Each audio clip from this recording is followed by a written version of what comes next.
So what if you had a simple 6-step roadmap to becoming a millionaire?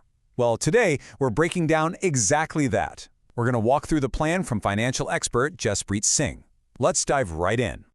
Okay, let me start with a question for you. If your goal was to retire in just 15 years, what's the very first thing you think you would need? A lot of people might say, oh, more money, or a better job, maybe even a winning lottery ticket. But according to Jaspreet Singh, the first thing you actually need is a formula. And here it is. This is the core formula he proposes. Your income minus your expenses equals what's left for your investments and savings. Now, it looks simple, right? But the real secret here is that true wealth is built by making that investment part of the equation as big as humanly possible, not just the savings part. And that idea leads us straight into step one, which is honestly probably the most important of all. Before you even think about the numbers, you have to start with your mindset. He calls this adopting the minority mindset. So why call it the minority mindset? Well, think about it. The data shows that something like 90% of people really struggle with money, living paycheck to paycheck or just drowning in debt. So if you want a different result, you just can't follow what the majority is doing. You have to start thinking like the 10%, the minority, who actually achieve financial success. And it all starts right here with this idea. If you truly believe you can't be wealthy, you're never going to take the actions needed to get there. It's a self-fulfilling prophecy. But if you just allow for the possibility that you could succeed, you might start listening to something like this or pick up a book. And that tiny shift can change everything. All right, so once your mindset is in the right place, it's time for step 2, building your financial foundation. I want you to think of it like building a house. If you want to build a skyscraper of wealth, you can't do it on sand. You need a deep, solid, unshakable foundation first. And that foundation? It has two main pillars. First, you've got to save a minimum of $2,000 for emergencies. This is your cushion. And when you realize that about 70% of Americans have less than $400 in savings, you see what a massive leap forward this is. Second, and this is the big one, you have to eliminate your high-interest debt.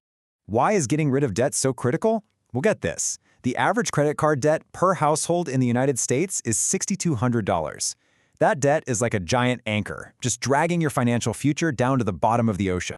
So let's just imagine two different futures for that chunk of money. On one path, you're paying a credit card company 20 or even 25% interest on that debt, year after year. Your money is actively working against you.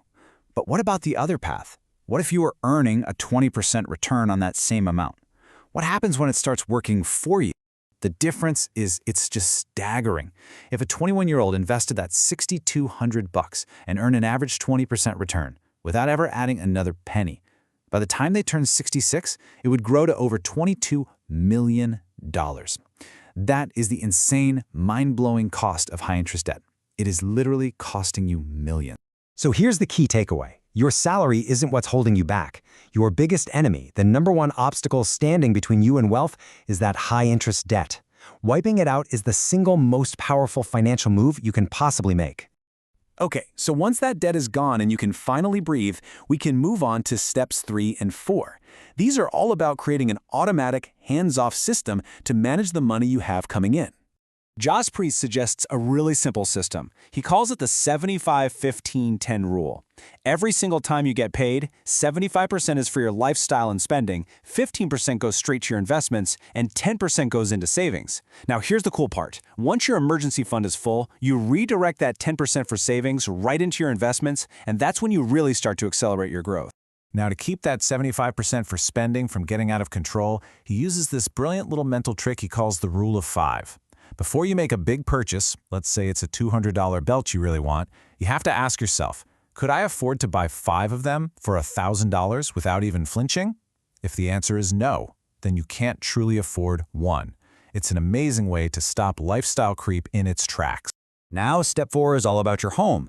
Some financial experts will tell you to leverage your mortgage and invest the money elsewhere, but Jaspreet's approach is different.